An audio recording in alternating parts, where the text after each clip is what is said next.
Mi nombre es Karen Lilen. Tenía 17 años cuando mi padre decidió que mi futuro no era mío. Ninguna hija mía necesita una educación, dijo mi padre. Luego rompió mi carta de aceptación a la universidad por la mitad, allí mismo, en la mesa, frente a mi abuela, mi tío y mi hermano de 14 años. Esa carta lo era todo. Penn State, una beca parcial, 9 meses de solicitudes secretas, ensayos nocturnos y una consejera escolar que creyó en mí cuando nadie más lo hizo. 9 años cocinando sus comidas, fregando sus pisos y tragándome cada sueño que tuve. Y él lo convirtió en confeti en un plato. Pensé que ese fue el peor momento de mi vida. Estaba equivocada. En 30 segundos, mi abuela hizo algo que desbarató 20 años de la autoridad de mi padre. Y todo comenzó con un papel que él no sabía que existía. Antes de continuar, por favor, tómense un momento para dar me gusta y suscribirse, pero solo si realmente conectan con esta historia. Dejen su ubicación y hora local en los comentarios. Me encantaría saber desde dónde están escuchando. Ahora, déjenme llevarlos de vuelta al otoño de mi último año de secundaria, la semana en que todo cambió.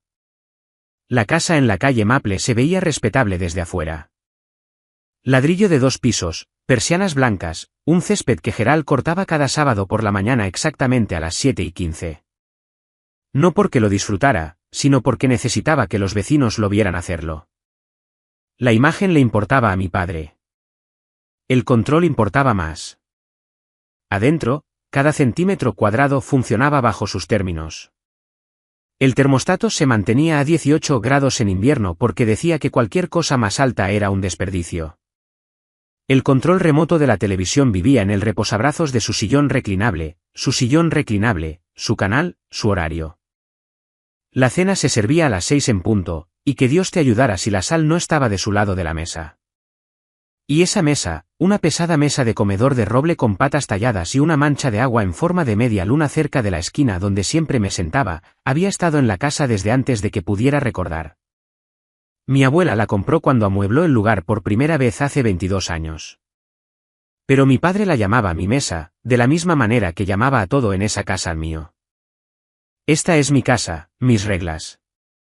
Escuchaba esa frase cada semana, a veces 2 veces, a veces antes del desayuno. Tenía 10 años la primera vez que me entregó una espátula y me dijo que hiciera huevos. Los quemé. No gritó. Solo me miró con esa mirada plana y silenciosa que de alguna manera era peor que gritar y dijo, tu madre podría hacer esto dormida. Resuélvelo. Así que lo resolví. Huevos, luego panqueques, luego cenas completas, pollo asado, puré de papas, judías verdes, la rotación que le gustaba. Hacía la colada. Fregaba los azulejos del baño de rodillas. Empacaba el almuerzo de mi hermano pequeño Tyler cada mañana y lo acompañaba a la parada del autobús.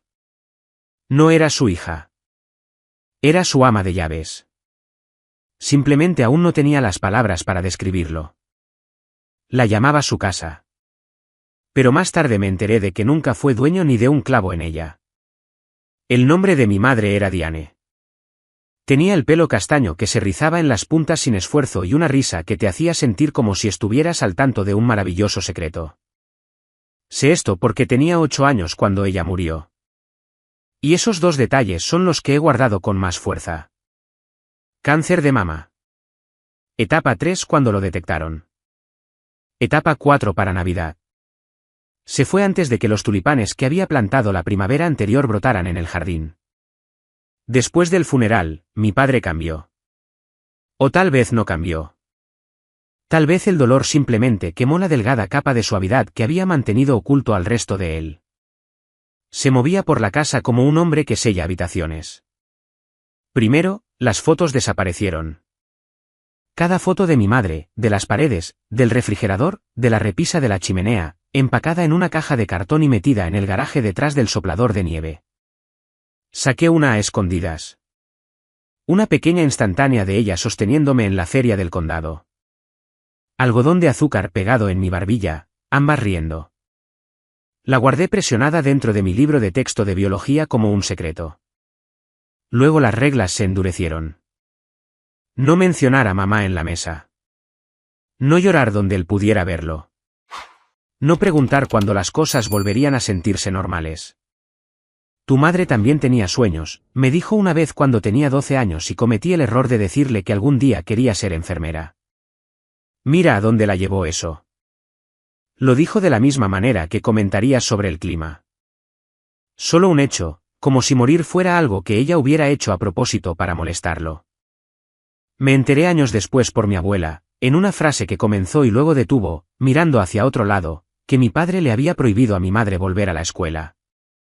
Diane había querido terminar su carrera de enfermería. Él dijo que no. Ella se quedó. Esa fue la primera vez que entendí que el silencio en nuestra familia no era paz. Era obediencia. Mi rutina diaria era simple, de la misma manera que una jaula es simple una vez que dejas de sacudir los barrotes. Alarma a las 5:30. 5:45, abajo, café preparado, huevos en la sartén. A Gerald, empecé a llamarlo así en mi cabeza alrededor de los 15, aunque nunca en voz alta, le gustaba su café solo con exactamente un azúcar, y si olvidaba el azúcar, empujaba la taza al centro de la mesa sin una palabra y esperaba a que lo arreglara. 6:15, almuerzo de Tyler empacado, su mochila junto a la puerta.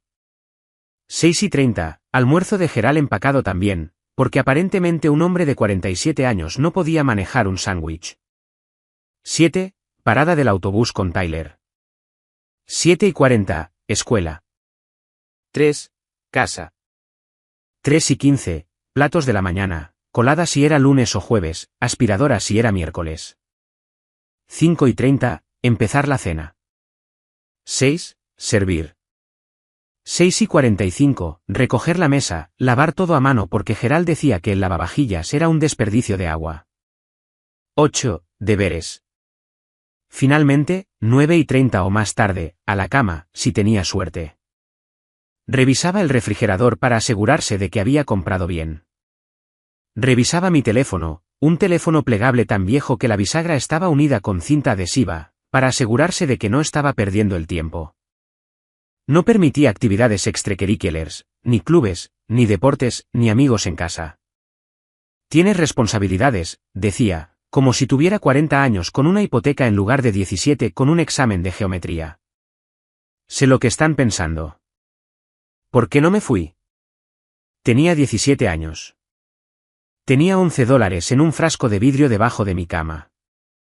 No podía firmar un contrato de arrendamiento, abrir una cuenta bancaria o inscribirme en la escuela sin un tutor.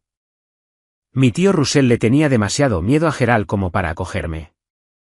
Y si me defendía, si hacía ruido, Gerald tenía una amenaza que silenciaba todo: sigue así y me aseguraré de que tu abuela no te vuelva a ver.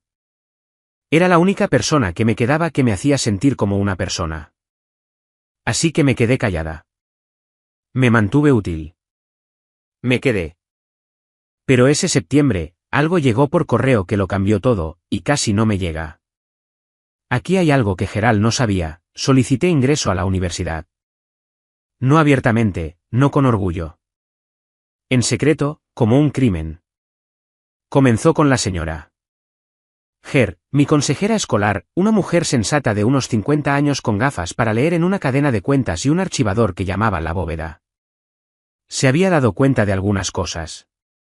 La forma en que me encogía cuando alguien levantaba la voz en el pasillo. La forma en que nunca me quedaba después de la escuela, nunca me inscribía en nada, siempre corría a casa como si tuviera un toque de queda corriendo por mi sangre. Una tarde de enero de mi penúltimo año, me pidió que me quedara un minuto. Cerró la puerta y dijo: Karen, ¿qué quieres hacer con tu vida? Nadie me había preguntado eso, nunca.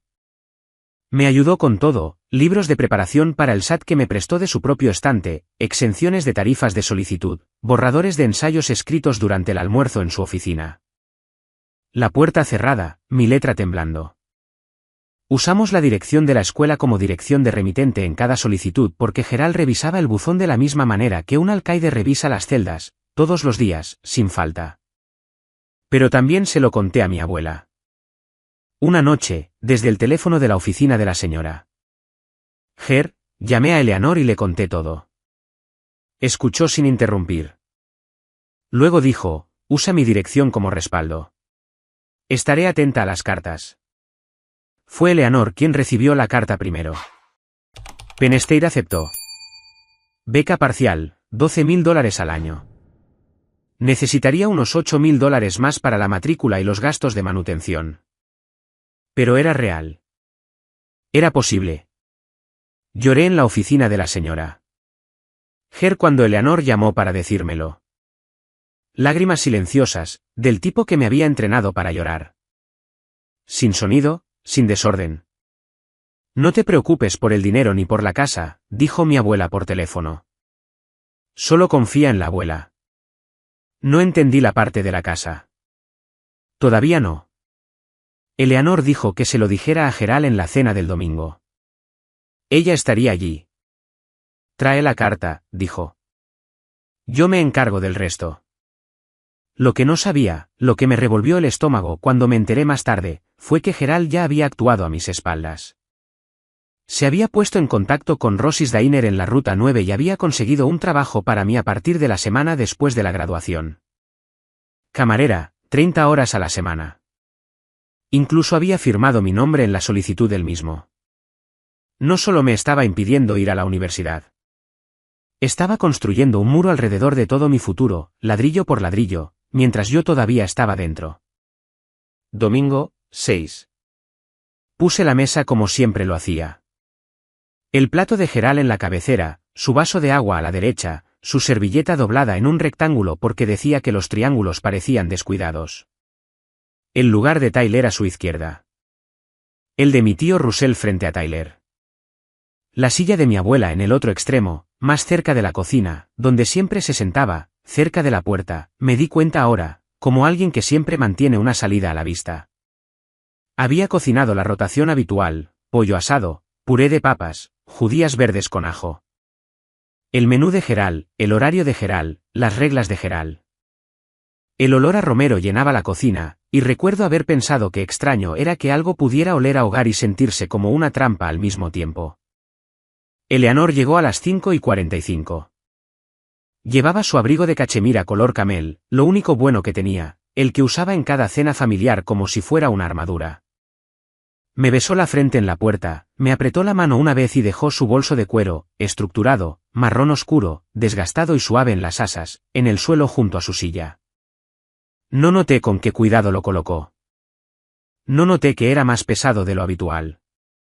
Gerald estaba de buen humor. Esa debería haber sido mi primera advertencia. Bajó las escaleras silbando, le dio una palmada en el hombro a Tyler, incluso dijo, huele bien, mientras se sentaba, un cumplido tan raro que casi se me cae la cuchara de servir. Sabía por qué estaba alegre. Pensaba que la semana que viene estaría llenando botellas de ketchup en Rosis. Su plan estaba funcionando. Mi plan estaba debajo del cojín de mi asiento en un sobresellado. Esperé hasta que todos tuvieran sus platos, hasta que Gerald dio su primer bocado y asintió de la manera en que lo hacía cuando la comida cumplía con sus estándares, hasta que la mesa estuvo en silencio. Entonces saqué el sobre. Papá, dije. Mi voz era firme, pero mis manos no. Me aceptaron en Penn State con una beca. Le extendí el sobre como una ofrenda, como un niño que le muestra un dibujo a un padre y reza para que lo ponga en el refrigerador. Gerald dejó el tenedor. Miró el sobre de la misma manera que mirarías algo muerto al costado de la carretera, con una especie de curiosidad distante y vagamente ofendida. Lo tomó, sacó la carta, la leyó lentamente, sus ojos siguiendo de izquierda a derecha, su mandíbula apretándose con cada línea. Luego su rostro se puso rojo. No rojo de ira, más oscuro. El rojo de algo que ha estado bajo presión durante demasiado tiempo. Rompió la carta por la mitad. El sonido, ese rasgón limpio y agudo, cortó la cocina más fuerte que cualquier grito. La rompió de nuevo, 4 pedazos. Luego los dejó caer en su plato, justo al lado de los huesos de pollo y la mancha de puré de papas. Ninguna hija mía necesita una educación, dijo, sin gritar. Peor, nivelado, absoluto, como si estuviera leyendo una regla en una pared. Te quedas aquí. Miró alrededor de la mesa a Tyler, que miraba su plato. A Russell, que de repente encontró fascinantes sus judías verdes. A Eleanor, que no se había movido. Nadie fomenta estas tonterías, dijo Gerald. Tiene un trabajo en Rosis a partir del mes que viene. Ese es el final del asunto. Miré los pedazos de mi carta. 9 meses de trabajo, las noches en la oficina de la señora el ensayo que había reescrito 11 veces, el SAT para el que estudié usando un libro de preparación con las notas de otra persona en los márgenes. Todo ello en un plato, empapado en salsa. Luego Gerald se reclinó en su silla y dijo lo que nunca olvidaré. Tu madre tenía las mismas ideas estúpidas. Quería volver a la escuela, ser enfermera. Volvió a coger el tenedor. La mesa quedó en silencio. Incluso el reloj de la pared parecía contener la respiración. Convirtió la muerte de mi madre en un arma. Otra vez. Quería llorar, pero sabía, de la misma manera que sabes que el fuego es caliente, de la misma manera que sabes que el hielo es frío, que llorar delante de Gerald significaba perder. Así que me lo tragué. Me senté allí con las manos planas en mi regazo y me lo tragué entero. Gerald no había terminado. Se volvió hacia mi abuela. Estaba sentada perfectamente quieta al final de la mesa, con las manos apoyadas a ambos lados de su plato, su rostro inexpresivo. Esto es cosa tuya, ¿verdad?, dijo, señalándola con el tenedor. Llenándole la cabeza de ideas. Siempre la has mimado, igual que mimaste a Diane. Dijo el nombre de mi madre como si tuviera un sabor agrio. Y mira cómo resultó eso. Eleanor no dijo nada. Recoge la mesa, Karen, dijo Gerald sin mirarme. Ahora. Esta conversación ha terminado. Me levanté. Reflejo.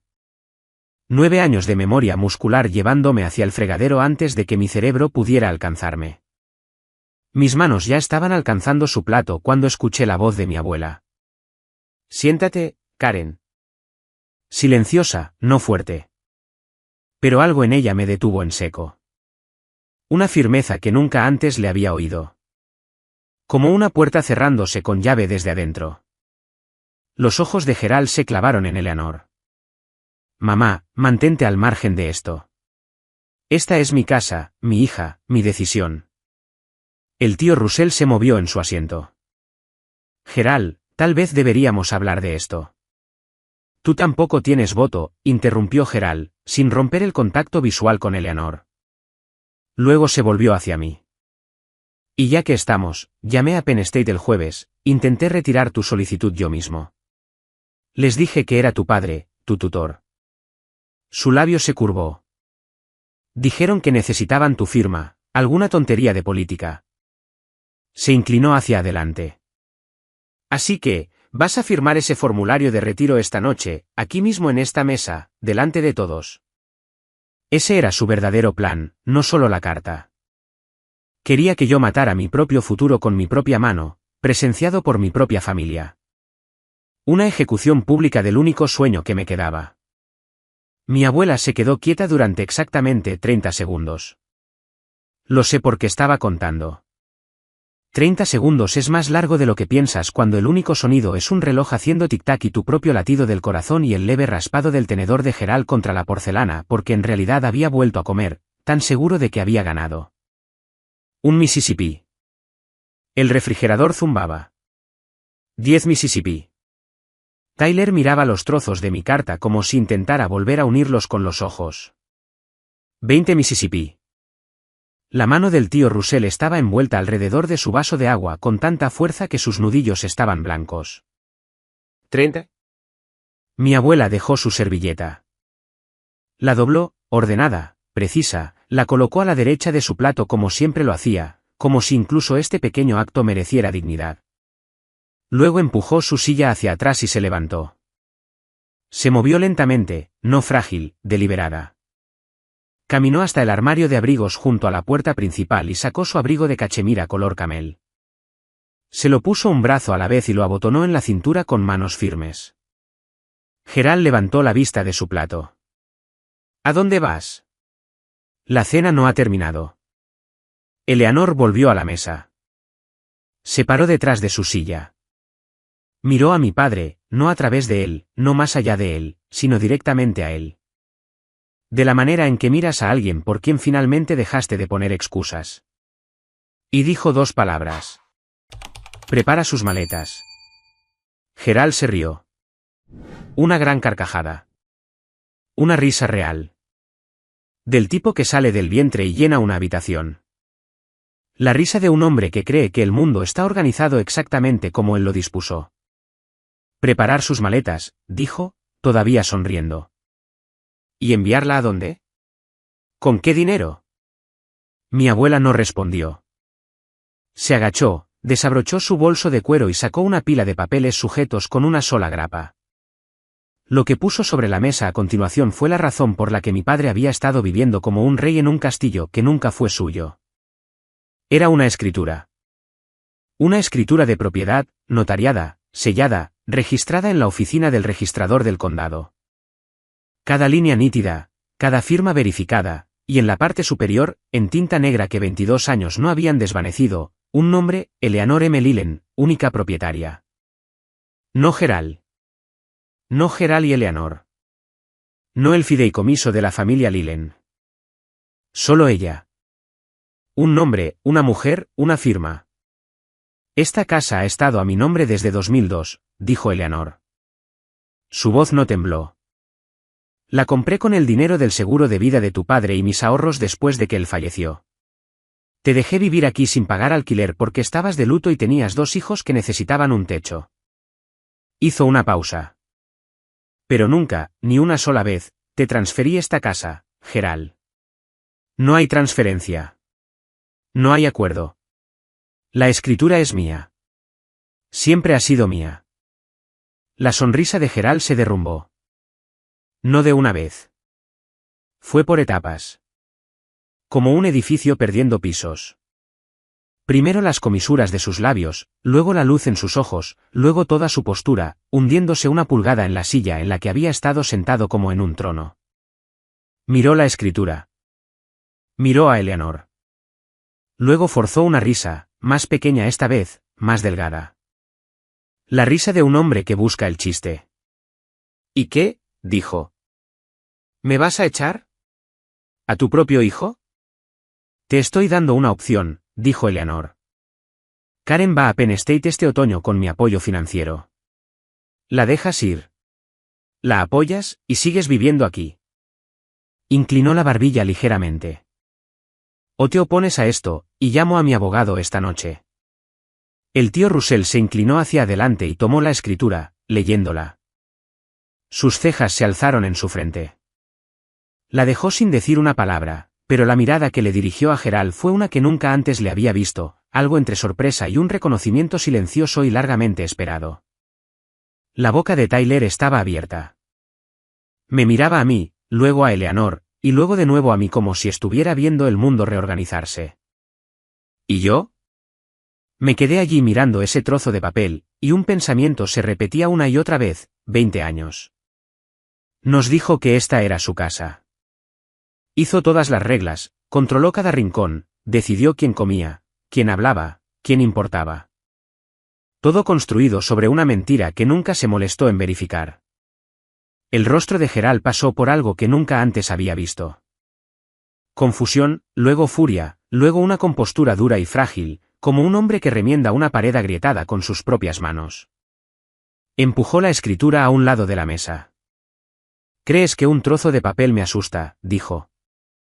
He estado manteniendo esta casa durante 20 años. ¿20? Pagué la electricidad, el agua, el gas. Arreglé el techo cuando goteaba. Reemplacé el horno en 2019. Golpeó la mesa con el dedo. Puse mi sudor en estas paredes. ¿Crees que algún tribunal te la entregaría así como así? Estaba buscando argumentos. Podía verlo. Estaba construyendo un caso de la misma manera que construía todo, fuerte y rápido, esperando que nadie revisara los cimientos. Eleanor no respondió. Se quedó allí con su abrigo de cachemira, las manos entrelazadas al frente, y lo dejó hablar. Y aunque la casa sea tuya, mamá, Gerald abrió las manos como si estuviera siendo razonable, como si todo esto fuera solo un malentendido entre adultos. Lo pelearé. Conseguiré un abogado. ¿De verdad quieres llevar a tu propia familia a los tribunales? Esa era su carta. La culpa. La misma herramienta que había usado conmigo durante 9 años, con mi madre antes de eso, probablemente con Eleanor antes de eso. La amenaza no era legal. Era emocional. Tú serás quien rompió a esta familia. Luego se volvió hacia mí, su voz bajó, casi suave, de la manera en que suena una trampa cuando se está tendiendo.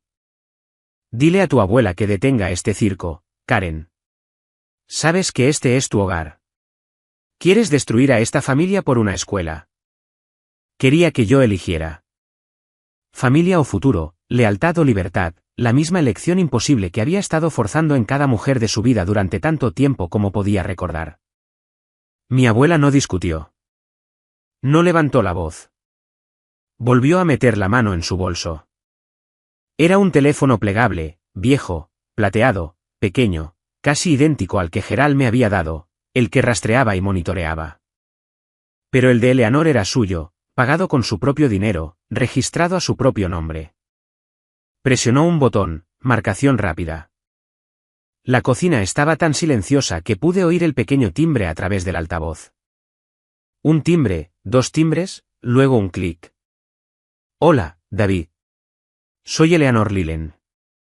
Su voz era conversacional, casi agradable, como si estuviera confirmando una reserva para el almuerzo.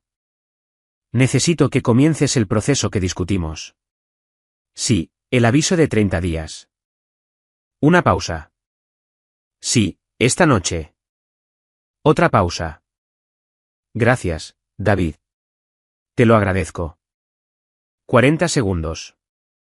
Cerró el teléfono y lo volvió a guardar en su bolso. Gerald la miró fijamente. La risa se había ido. La fanfarronería se había ido. Lo que quedaba era algo crudo, la mirada de un hombre que oye un sonido que no puede identificar en la oscuridad. Estás mintiendo, dijo. Pero su voz se quebró en la segunda palabra.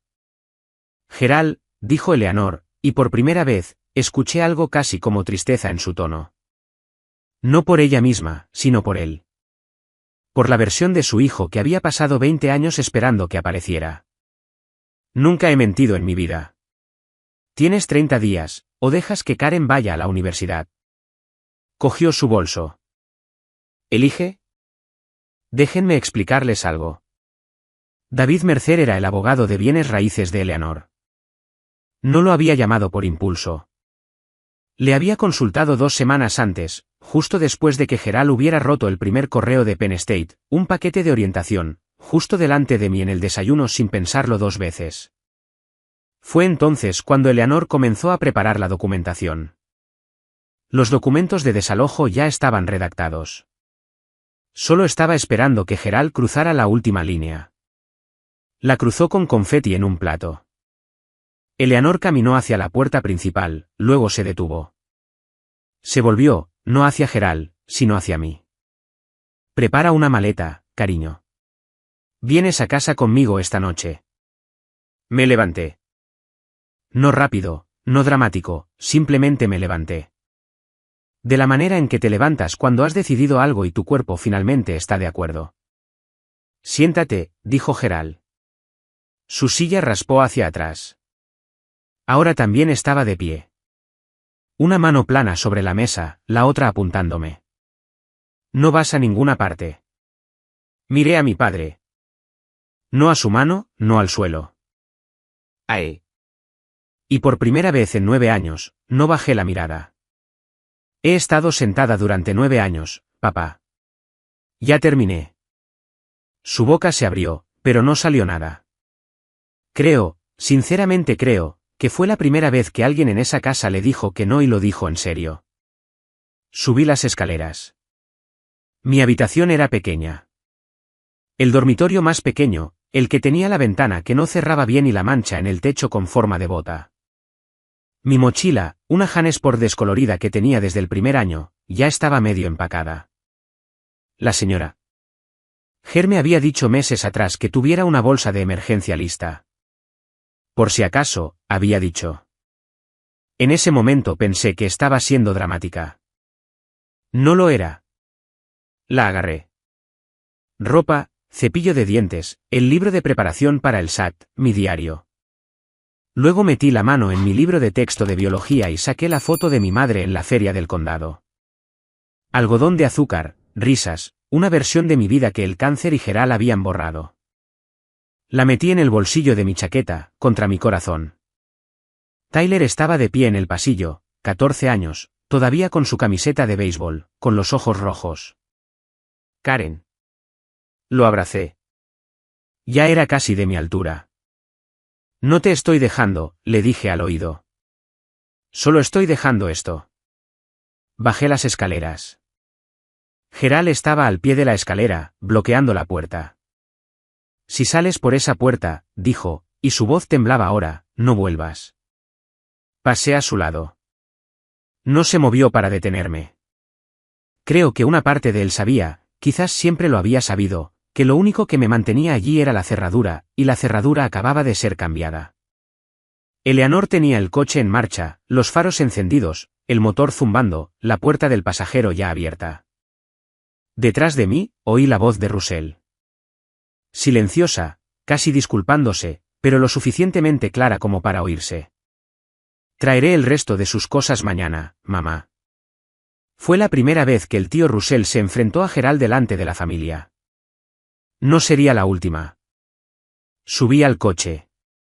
Puse mi mochila en mi regazo. No miré hacia atrás a la casa. Eleanor salió del camino de entrada, y por primera vez en 9 años, la calle Maple se hizo más pequeña detrás de mí. Quiero hacer una pausa aquí por un momento. Si alguna vez has tenido que dejar un lugar que pensabas que era tu hogar, ya sea una casa, una relación o simplemente una versión de ti mismo que habías superado, ¿sabes cómo se sintió ese viaje? Si esta historia te está llegando, dale al botón de me gusta para que sepa que estás aquí. Y si quieres saber qué pasó el lunes por la mañana cuando la notificación de desalojo llegó a la puerta de mi padre, quédate conmigo. Esta historia aún no ha terminado. El apartamento de Eleanor era pequeño. Un dormitorio, un baño, una cocina con una ventana que daba al estacionamiento de una lavandería. Olía a lavanda y jabón de limón para platos y algo cálido que no podía nombrar pero que reconocí. Seguridad, tal vez. La ausencia de pisar huevos. Me dio la cama. Le dije que tomaría el sofá. Me dijo que no me estaba preguntando. He dormido en peores sitios, dijo, sacando una manta extra del armario del pasillo. Tu abuelo roncaba como un motor diésel durante 41 años. Un sofá es una mejora. Me acosté en su cama en la oscuridad, mirando al techo, y la voz en mi cabeza no era la mía. Era la de Gerald. Acabas de destruir a tu familia. Eres egoísta. ¿Quién te crees que eres? 9 años de su voz incrustada en mí como astillas. Podía dejar la casa, pero no podía dejar eso. Un golpe en la puerta. Eleanor entró con una taza de leche tibia y se sentó en el borde de la cama. No dijo nada durante un rato. Luego, tu madre estaría muy orgullosa de ti esta noche. Eso me rompió. No la crueldad de Gerald, no la carta rota, no el pasar a su lado al pie de las escaleras, sino esas 7 palabras dichas en voz baja en un pequeño dormitorio que olía a lavanda. ¿Lloré? No las lágrimas silenciosas y controladas que me había entrenado para producir. Llanto real. Del tipo feo. Del tipo que no me había permitido desde que tenía 8 años. Eleanor me tomó la mano y me dejó terminar. Luego me dijo algo que no esperaba. Había abierto una cuenta de ahorros a mi nombre cuando tenía 10 años. $200 al mes de su pensión de maestra, cada mes durante 7 años. Hay $16.800, dijo tan tranquilamente como si estuviera leyendo un recibo de la compra. Entre eso y la beca, estarás bien para el primer año. Nos ocuparemos del resto. Me sequé la cara. Abuela, ¿por qué no hiciste esto antes? Estuvo en silencio durante mucho tiempo. Lo suficiente como para que pensara que no me había oído. Porque seguía esperando que cambiara, dijo. Ese fue mi error. Gerald no esperó mucho. Las llamadas comenzaron a la mañana siguiente. El teléfono de Eleanor sonó a las 7:15. Miró la pantalla, lo silenció y volvió a hacer tostadas. Volvió a sonar a las 7:20, 7:31, 7:45. Dejó que cada una fuera al buzón de voz. Luego me llamó a mí. La primera vez, su voz era suave, casi irreconocible. Vuelve a casa, cariño. ¿Podemos hablar de esto? Estaba molesto. Dije cosas que no quería decir. Sentémonos como una familia. No respondí. Solo escuché. 2 horas más tarde, la segunda llamada. La dulzura se había ido. Te estás poniendo en ridículo, Karen. Todo el pueblo se va a enterar de esto. ¿Quieres que la gente hable? ¿Quieres eso sobre ti? La tercera llamada llegó a las 9:40 de esa noche. Su voz era fría y plana. El Gerald que mejor conocía. Si no vuelves para el viernes, te corto por completo. Sin teléfono, sin seguro, nada. No tendrás nada. Luego llamó al tío Russell. Russell me dijo más tarde, en voz baja, casi avergonzado, que Gerald dijo, si los ayudas, estás muerto para mí. Lo digo en serio. El martes, Gerald apareció en mi escuela. Entró en la oficina principal y exigió verme. La recepcionista, una mujer llamada Linda, que había trabajado allí 20 años y no le gustaban los hombres que levantaban la voz en su vestíbulo, le dijo que necesitaba una cita. No tenía una. Avisaron a la señora Ger. Me sacó de la clase de historia de tercer periodo y me llevó a su oficina por el pasillo trasero. Está en el edificio, dijo, con la mano en mi hombro. Estás a salvo. No puede pasar de Linda. Esa noche, Gerald publicó en Facebook. Lo vi porque 3 compañeros de clase me enviaron capturas de pantalla en 1 hora. Mi hija se escapó porque su abuela la está manipulando.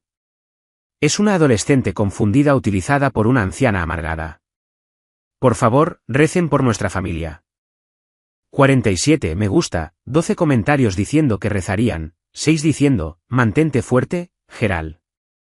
Estaba reescribiendo la historia consigo mismo como la víctima. Y en un pueblo pequeño donde todos se conocían, esa historia se difundió rápidamente. Los pueblos pequeños son hermosos hasta que necesitas que uno se ocupe de sus propios asuntos. En 3 días, la versión de los hechos que circulaba por nuestro código postal no se parecía en casi nada a la realidad. Eleanor era la villana, una abuela controladora que sobrepasaba los límites, poniendo a una adolescente en contra de su padre amoroso y trabajador. Gerald era la víctima, un viudo, un padre soltero, un hombre que lo había sacrificado todo y estaba siendo castigado por ello. Una vecina llamada Doris, el tipo de mujer que asistía a todos los funerales del pueblo, conociera o no al difunto, llamó a Eleanor el miércoles. ¿Cómo pudiste hacerle esto a Gerald?, dijo. Perdió a su esposa. Ahora le estás quitando a su hija. Ese pobre hombre. Eleanor, para su crédito, no colgó. Dijo, aprecio tu preocupación, Doris. Este es un asunto familiar. Y terminó la llamada con la suficiente cortesía como para que Doris no pudiera repetir nada perjudicial. En la escuela, fue peor. Chicos que apenas conocía me detenían en el pasillo. ¿Es verdad que tu abuela echó a tu padre? Oí que te escapaste. ¿Estás bien? Una chica de mi clase de inglés dijo lo suficientemente alto para que todos la oyeran, mi mamá dice que tu papá está desconsolado. Sonreí. Asentí. Seguí caminando. Pero cada comentario era un pequeño corte. Y para el jueves por la tarde, tenía suficientes cortes como para sangrar. Gerald sabía exactamente lo que estaba haciendo. Me envió capturas de pantalla de los comentarios de Facebook, la simpatía, las oraciones, la indignación en su nombre. Luego una línea, ves, todo el mundo sabe que lo que estás haciendo está mal. Y por un momento terrible, sentada en la oficina de la señora Ger con la puerta cerrada y mi mochila a mis pies, le creí. Tal vez debería volver. Pensé, tal vez tenga razón. Tal vez esto no valga la pena para destrozarlo todo. Y entonces, el lunes por la mañana, algo llegó a la puerta de mi padre. El notificador era un hombre llamado Phil que conducía un Honda Civic gris y tenía el rango emocional de un archivador. Llamó a las 8:15 de la mañana. Gerald abrió la puerta con sus botas de trabajo y su camiseta interior, una taza de café en la mano. Café que se había hecho él mismo por primera vez en más de una semana. Mal, según Tyler. Phil le entregó el sobre. Gerald firmó. Phil se fue. Dentro, un aviso de desalojo de 30 días, emitido de conformidad con la sección 250.501 de los Estatutos Consolidados de Pensilvania 68. Dirección de la propiedad, 114 Maple Street. Propietaria, Eleanor M. Lillen. Ocupante, Gerald R. Lillen. El aviso informaba a Gerald que tenía 30 días para desalojar las instalaciones o enfrentarse a una acción formal de desalojo presentada ante el Tribunal de Distrito Magisterial. Era real. Era legal. Estaba sucediendo. Gerald llamó a Eleanor inmediatamente. Lo sé porque estaba sentada en la mesa de su cocina comiendo cereales cuando sonó su teléfono y lo puso en altavoz. No puedes hacerle esto a tu propio hijo. Su voz se escuchaba distorsionada, de la manera en que el sonido se deforma cuando alguien grita en un micrófono pequeño. Te di una opción, Gerald, dijo Eleanor. Sostenía su café con ambas manos, mirando por la ventana el estacionamiento de la lavandería. Tú tomaste la tuya. Colgó. Gerald fue a buscar un abogado. En un pueblo de nuestro tamaño, las opciones eran limitadas. La primera abogada a la que llamó, una mujer llamada Janet Polk, se negó. Conflicto de intereses. Ya había consultado con Eleanor sobre un asunto separado años atrás. El segundo abogado, un hombre de 2 pueblos más allá, aceptó revisar el caso. Después de ver la escritura, los registros de impuestos y la ausencia total de cualquier contrato de arrendamiento o acuerdo escrito, le dijo a Gerald la verdad. Si la escritura está a su nombre y no hay contrato de arrendamiento, en el mejor de los casos eres un inquilino mes a mes. Ella tiene todo el derecho de hacer esto. Esa misma noche, Tyler me llamó desde el teléfono de su amigo. Su voz era pequeña y cuidadosa, de la manera en que hablas cuando alguien está durmiendo en la habitación de al lado. Papá no ha cocinado ni una vez desde que te fuiste, susurró. No sabe dónde están los platos. Esa noche, Eleanor y yo nos sentamos en su sofá con tazas de té de manzanilla, y me contó la verdad. Toda la verdad.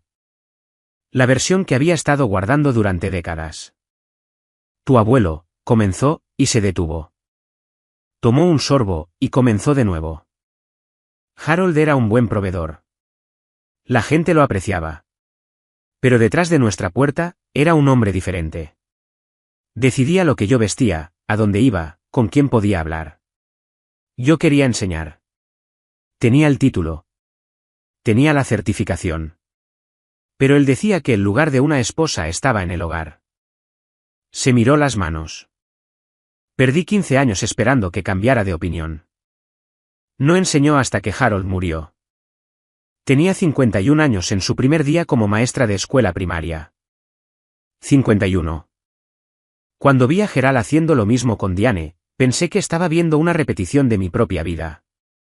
Eleanor dejó su taza. Le dije a tu madre que se fuera, dijo. Ella dijo, no puedo. Se llevará a los niños. La voz de Eleanor se afinó.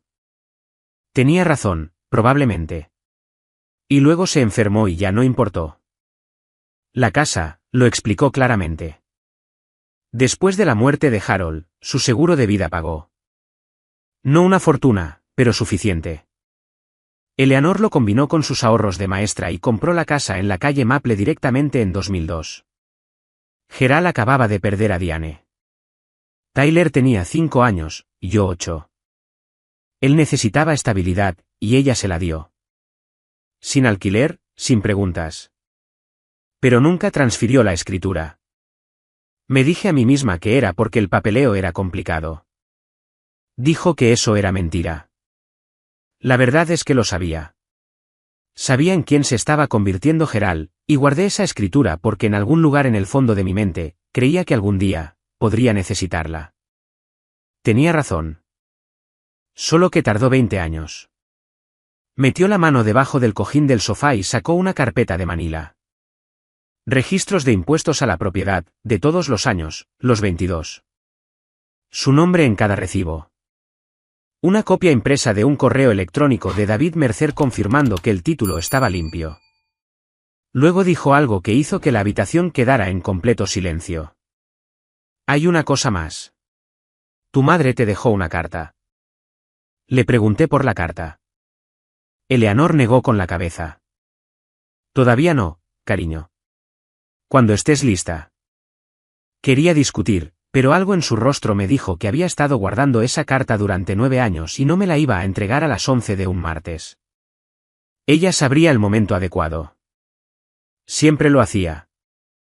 Así que, en cambio, nos preparamos. La oficina de David Mercer estaba encima de una ferretería en la calle principal. Era un hombre tranquilo, de cabello canoso, de unos 60 años, que hablaba en oraciones completas y tenía una foto enmarcada de su Golden Retriever en su escritorio. No es el tipo de abogado que ves en la televisión, sino el tipo que realmente necesitas. Nos explicó todo. La escritura era inequívoca. Eleanor era la única propietaria legal. Gerald no tenía contrato de arrendamiento, ni acuerdo de alquiler, ni promesa escrita de ningún tipo. Según la ley de Pensilvania, era lo que se llama un inquilino a voluntad, alguien que ocupa una propiedad con el permiso del propietario, que el propietario podía revocar con la debida notificación. La notificación de 30 días ha sido entregada, dijo David. Si no desaloja, presentamos una demanda de desalojo ante el Tribunal de Distrito Magisterial. Se programará una audiencia dentro de los 10 días posteriores a la presentación. Me miró. ¿Cuántos años tienes, Karen? 17, cumplo 18 en julio. Asintió. Tu abuela puede servir como tu patrocinadora financiera para Penn State. Una vez que tengas 18 años, tus opciones se ampliarán aún más. La señora Ger, mientras tanto, había estado trabajando en el otro lado. Se puso en contacto con la oficina de admisiones de Penn State para confirmar que mi aceptación seguía activa. Gerald no había logrado retirarla porque requerían mi firma, que él no tenía. La oficina de ayuda financiera nos explicó los números. Los ahorros de Eleanor más la beca cubrían el primer año con espacio para solicitar ayuda adicional. La señora Ger me ayudó a presentar una FAFSA con una exención de dependencia, respaldada por una carta que ella misma escribió documentando mi situación familiar. Por primera vez, mi futuro no era un sueño que alguien pudiera romper en una mesa. Era un archivo, una carpeta, firmas, sellos y números que sumaban. Por primera vez, no estaba pidiendo permiso. Estaba presentando la documentación. Gerald no se fue en silencio. Encontró un abogado, un hombre llamado Craig Weiss de un pueblo a 40 minutos de distancia, el tipo de abogado que tomaba casos a comisión y hacía preguntas más tarde. En una semana, Weiss presentó una respuesta al desalojo. Gerald reclamó posesión adversa y citó un acuerdo verbal en el que Eleanor supuestamente había prometido transferir la casa a su jubilación. No existía tal acuerdo. Eleanor le dijo esto a David Mercer con la misma calma con la que se ocupaba de todo. Nunca dije eso. Ni una vez, nunca. Pero Gerald no se basaba en la verdad. Se basaba en el retraso y la intimidación, dos cosas que había estado perfeccionando toda su vida. Weiss envió una carta a Eleanor sugiriendo que estaba siendo indebidamente influenciada por su nieta. La carta usaba la frase potencial explotación de personas mayores e insinuaba que Gerald podría contactar al departamento de envejecimiento si Eleanor no reconsideraba. Así que Gerald hizo exactamente eso. Llamó a la agencia del área sobre el envejecimiento del condado e informó que su madre de 72 años estaba siendo manipulada financieramente por una menor. Una trabajadora social vino al apartamento de Eleanor un jueves por la tarde. Se llamaba Beth y fue minuciosa. Entrevistó a Eleanor sola durante 45 minutos. Revisó la escritura, los registros bancarios, la correspondencia con David Mercer. Le preguntó a Eleanor 3 veces de 3 maneras diferentes si estaba siendo presionada por alguien. Eleanor respondió cada vez de la misma manera: estoy en mi sano juicio. Tengo mi propio abogado y estoy tomando esta decisión libremente. Beth cerró el caso el mismo día. No hay evidencia de explotación, decía el informe. La cliente está alerta, orientada y representada por un abogado. Ese viernes por la noche, Gerald apareció en el apartamento de Eleanor a las 11. Golpeó la puerta con la suficiente fuerza como para hacer sonar la cadena de seguridad. «Te vas a arrepentir de esto, mamá», gritó. Las dos. Eleanor llamó a la policía. Llegaron en 9 minutos. Gerald fue escoltado a su camioneta y recibió una advertencia verbal. Se presentó un informe, con número de incidente y todo. ¿Se fue? Me quedé en el pasillo detrás de Eleanor, con la mano en la pared, y me dije la verdad. No estaba luchando por su familia.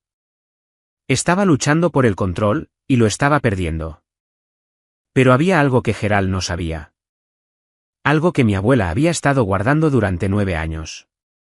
Tyler llamó un sábado por la mañana, susurrando tan rápido que tuve que pedirle que redujera la velocidad 2 veces. Encontré algo, dijo, en el escritorio de papá. El cajón de abajo, el que mantiene cerrado con llave. Dejó la llave en su chaqueta, y yo simplemente. Miré. Lo que Tyler encontró fue una carpeta de Manila. Dentro de ella, cada correo de la universidad que me habían enviado, no solo la aceptación de Penn State.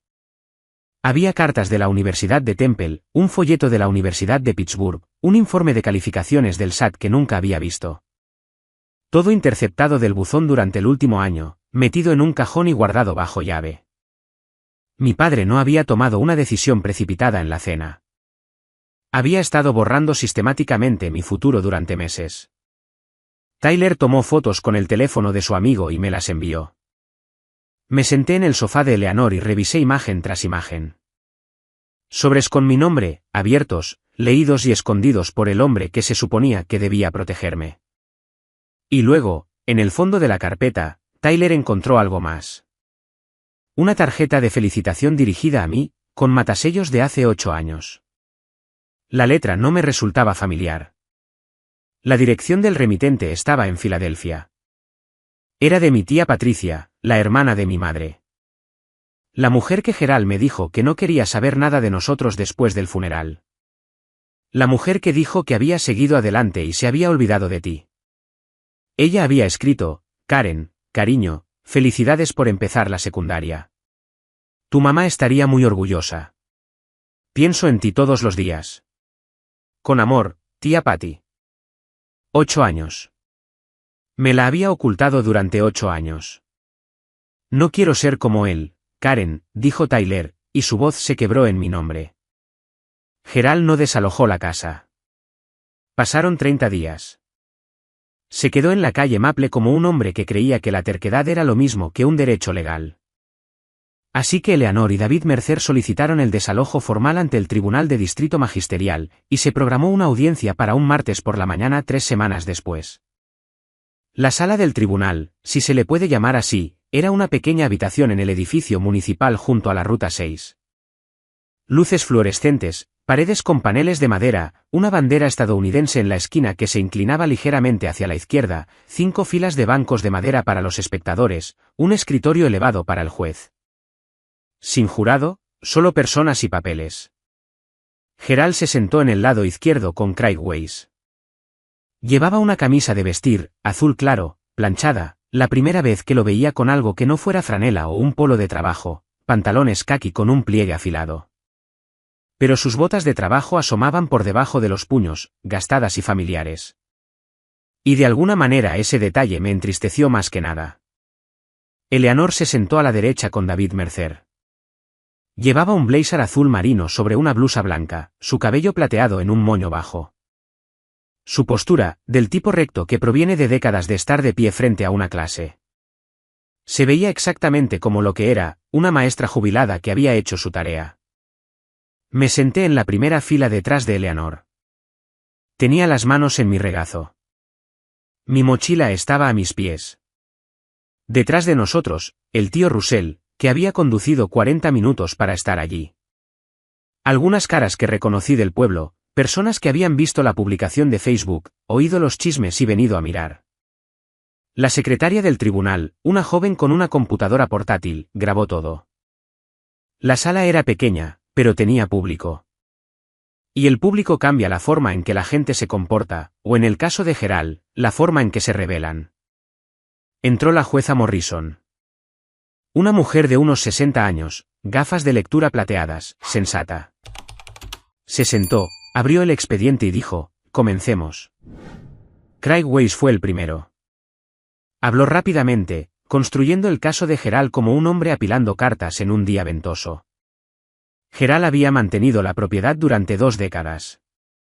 Gerald había pagado los servicios públicos. Gerald había invertido una equidad de sudor significativa en la casa. Había, argumentó Weiss, un acuerdo implícito de que Eleanor finalmente transferiría la propiedad. La jueza Morrison escuchó. No interrumpió. Tomó notas. David Mercer se levantó. Era más silencioso que Weiss, más lento, y de alguna manera más devastador por ello.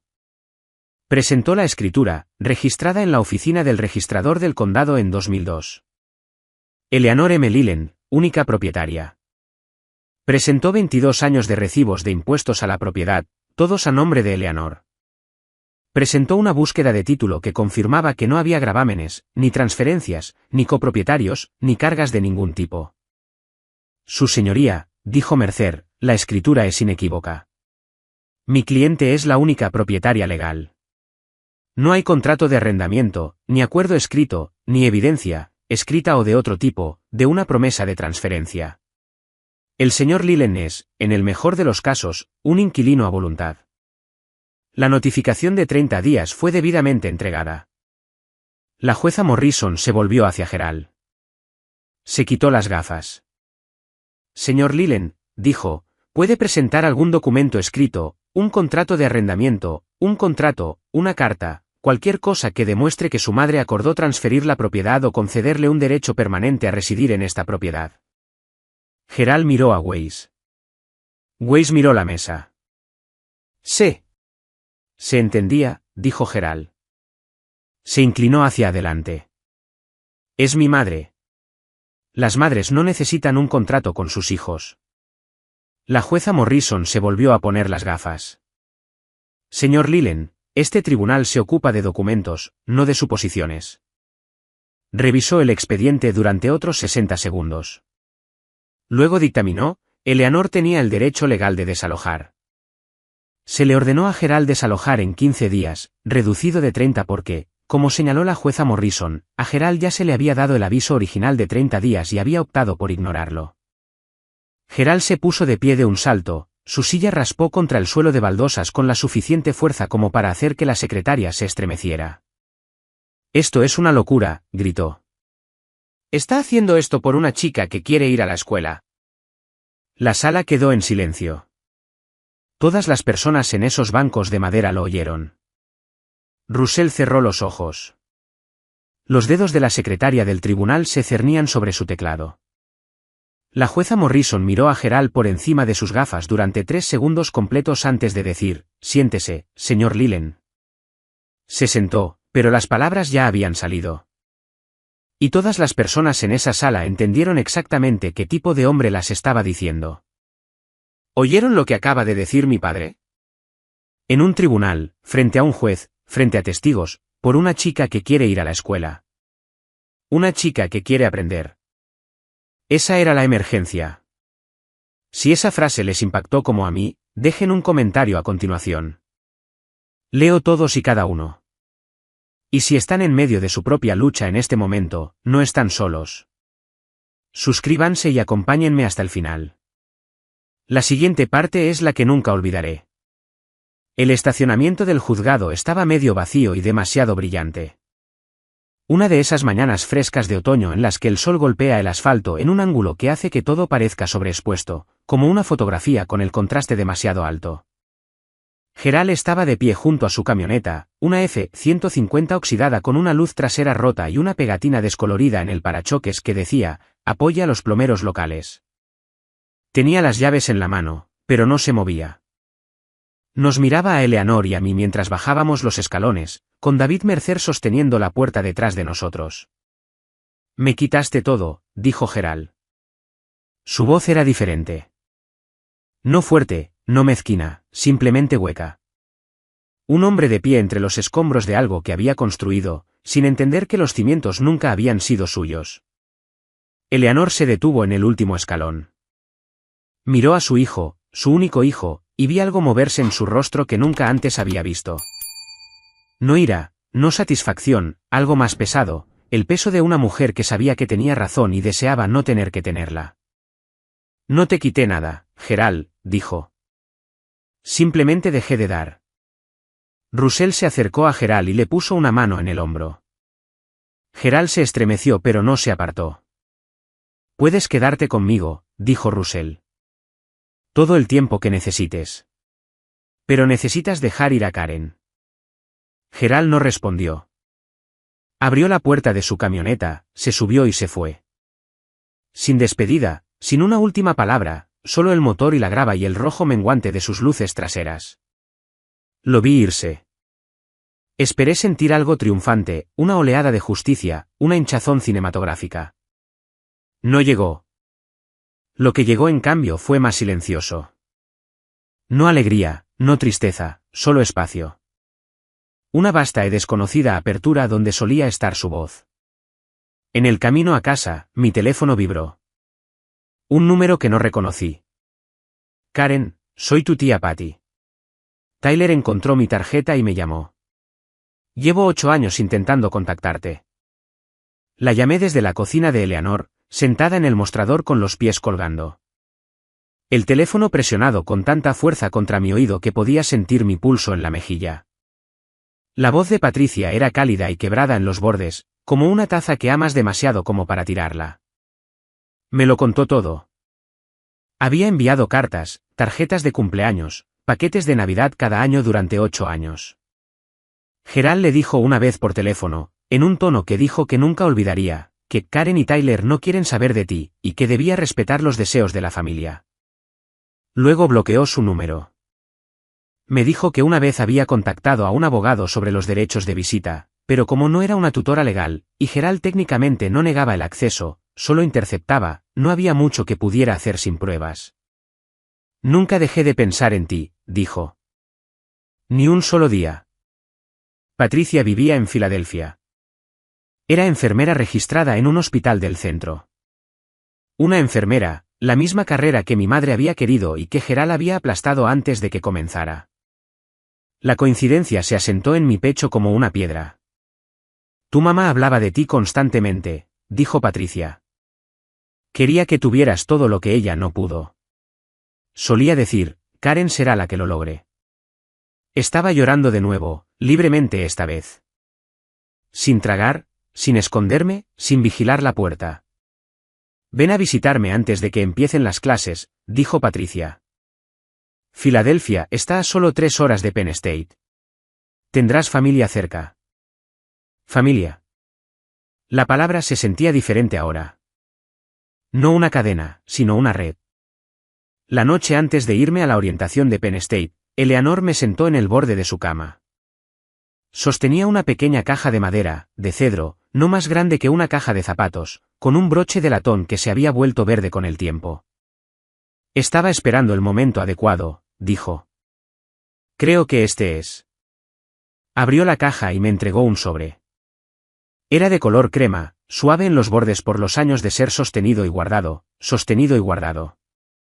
La letra de mi madre en el frente, letras redondas, cuidadosas, el tipo de caligrafía que pertenece a alguien que fue enseñado por monjas, para Karen, cuando esté lista para volar. Lo escribió durante el tratamiento, dijo Eleanor. Sabía que podría no. Se detuvo, apretó los labios.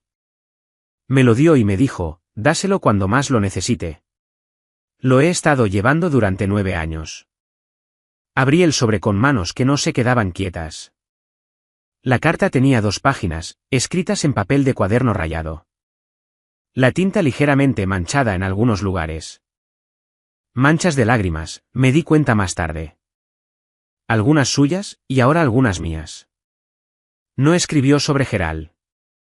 No escribió sobre el cáncer.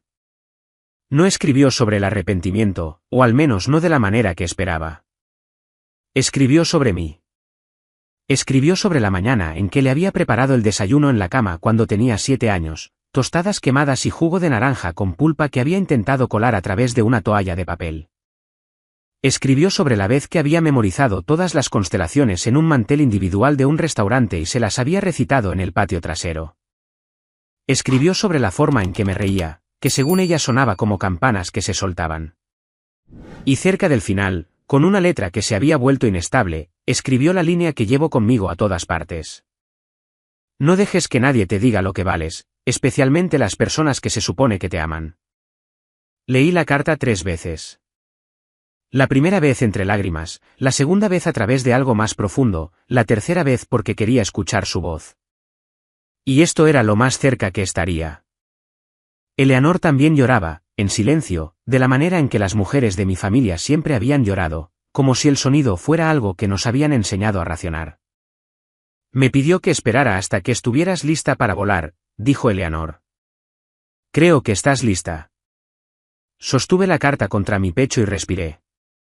Y por primera vez, el dolor de extrañar a mi madre no se sintió como una herida. Se sintió como una brújula. Déjenme contarles lo que pasó después, porque los números importan. Los números no mienten, y no cambian su historia cuando alguien empieza a llorar.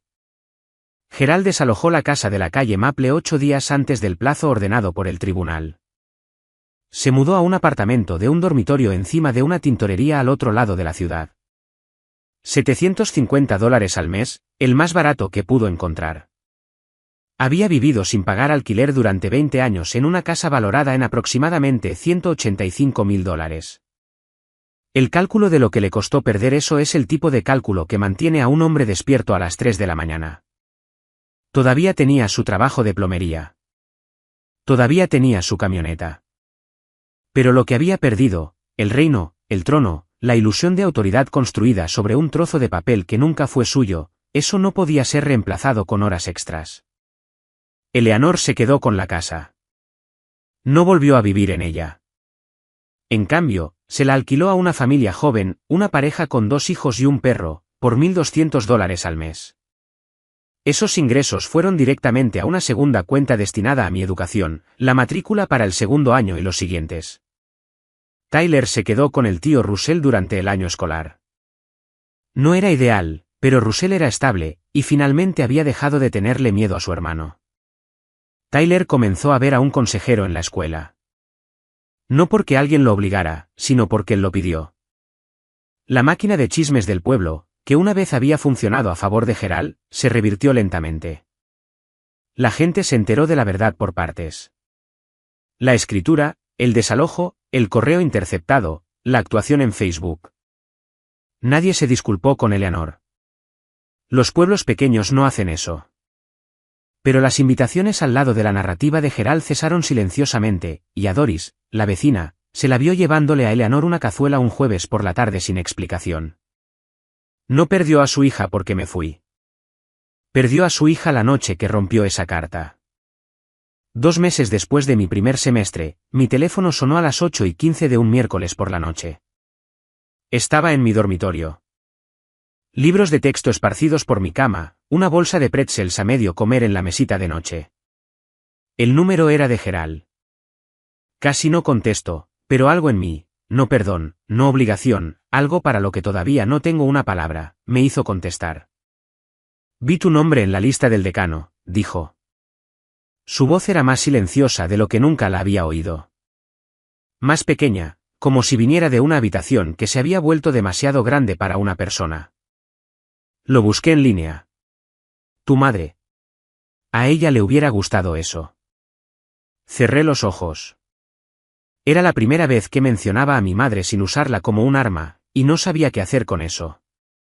Este pequeño, tardío e insuficiente reconocimiento del hombre que había pasado una década enseñándome que mis sueños eran una pérdida de su tiempo. Gracias por decir eso, papá, dije. Pero todavía no estoy lista para hablar. Cuando lo esté, te llamaré. Colgué. Me senté en el silencio de mi dormitorio y escuché mi propia respiración. No sentí ira. No me sentí aliviada. No sentí la satisfacción que la gente espera que sientas cuando la persona que te lastimó finalmente muestra una grieta en su armadura. Simplemente me sentí clara. El perdón no es algo que le deba. Tal vez llegue algún día. Tal vez no. Pero mi educación, mi futuro, nunca fueron suyos para quitármelos. Penn State en octubre es el tipo de belleza que se gana su sustento. Los arces en el patio se vuelven de color naranja y rojo, y el aire huele a humo de leña y a posibilidad.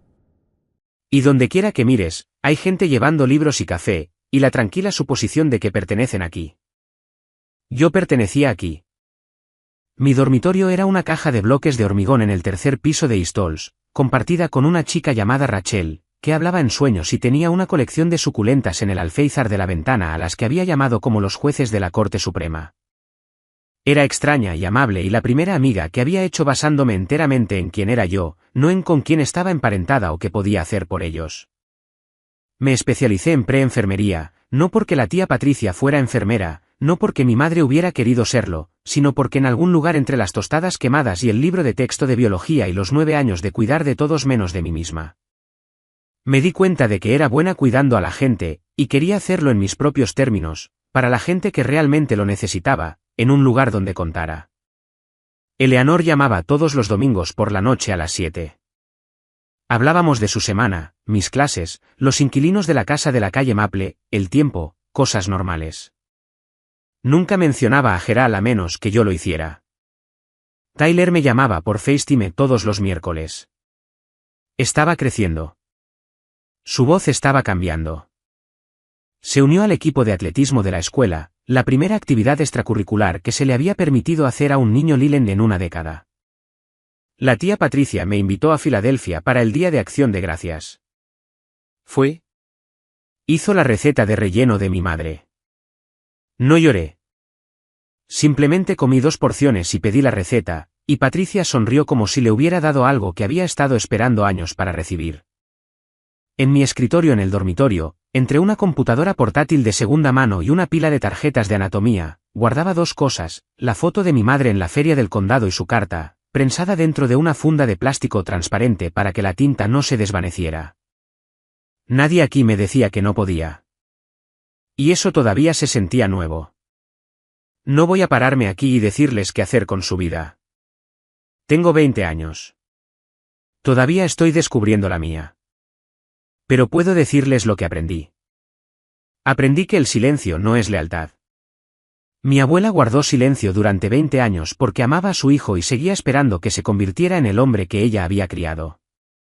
Ese silencio le costó a mi madre su sueño. Casi me cuesta el mío. Eleanor sería la primera en decirte, esperar no es paciencia cuando alguien se está ahogando. Aprendí que el poder no tiene que ser ruidoso. Mi padre gritaba. Daba portazos. Controlaba cada habitación en la que entraba haciendo que todos tuvieran miedo de respirar mal. Mi abuela se sentó en silencio al final de una mesa y cambió toda mi vida con una escritura, una llamada telefónica y 6 palabras, prepara sus maletas y elige. No me salvó con magia. Me salvó con papeleo y paciencia. Y aprendí que irse no es lo mismo que rendirse. No abandoné a mi familia cuando salí de esa casa con una mochila Jansport y una foto en el bolsillo. Dejé un sistema que estaba diseñado para mantenerme pequeña. Y en el momento en que salí, comencé a crecer. Si estás en una casa donde tus sueños son destrozados en la mesa, espero que encuentres a tu Eleanor. O tal vez tú eres la Eleanor de alguien. Y si lo eres, no esperes tanto como ella. Esa es mi historia. Gracias por quedarte hasta el final. Significa más de lo que crees. Si esto te llegó, dale al botón de me gusta y suscríbete. Activa las notificaciones para no perderte la próxima. Quiero escuchar tu historia. Déjala en los comentarios o envíame un mensaje. Cada historia importa, especialmente las que casi no se contaron. Y si quieres escuchar otra, revisa el enlace en la descripción. Hay una historia allí que te ha estado esperando.